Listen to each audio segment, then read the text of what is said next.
Hi guys, it's Friday and it's December the 4th, and I'm here with our continuation with for our math lesson regarding area.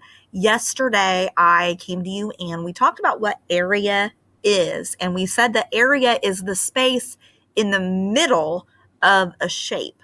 We talked and we kind of related it to, like, if you are needing carpet, you're going to need to know the area because you need to know the space inside. An area is measured using what we call square units. That means it could be square feet, square inches, larger areas could be even square miles if we're talking about land.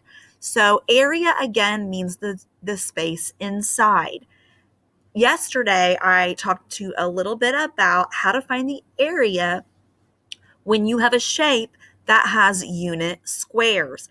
That's fairly simple because all you have to do is to count the unit squares, and those unit squares should be the same size.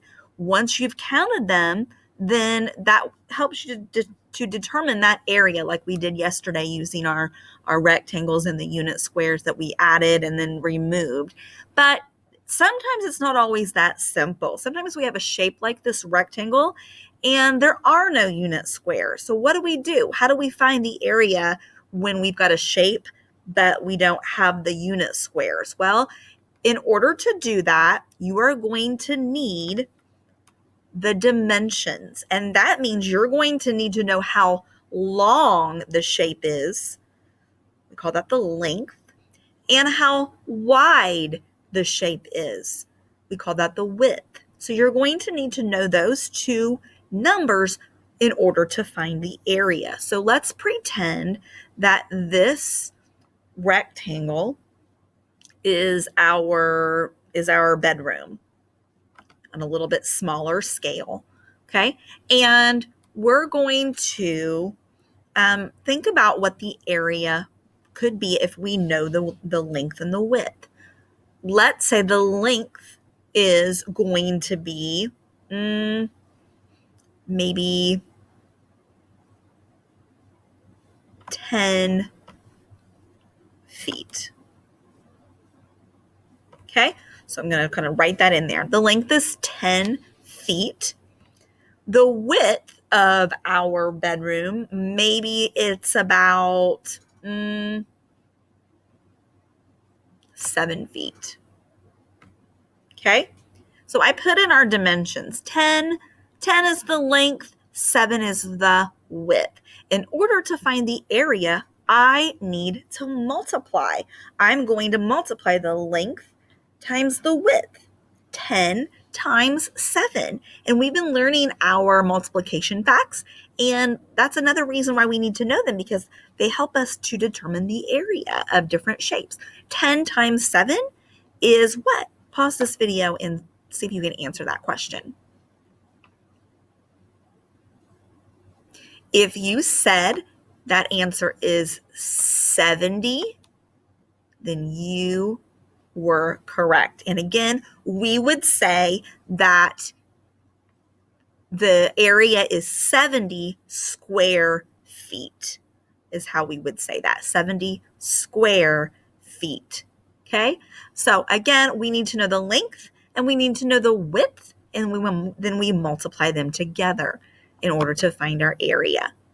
All right, I'm going to come back and we'll come back to our rectangle. Let's do another one. Let's say, actually, we'll do a square. We know that squares have, each side of a square is exactly the same length. Okay, I know that. They cannot be different. So let's say, oops, I got my tools in there. Let's say that each side of this square is 4 feet. So I know if one side is 4 feet, that means they all need to be 4 feet.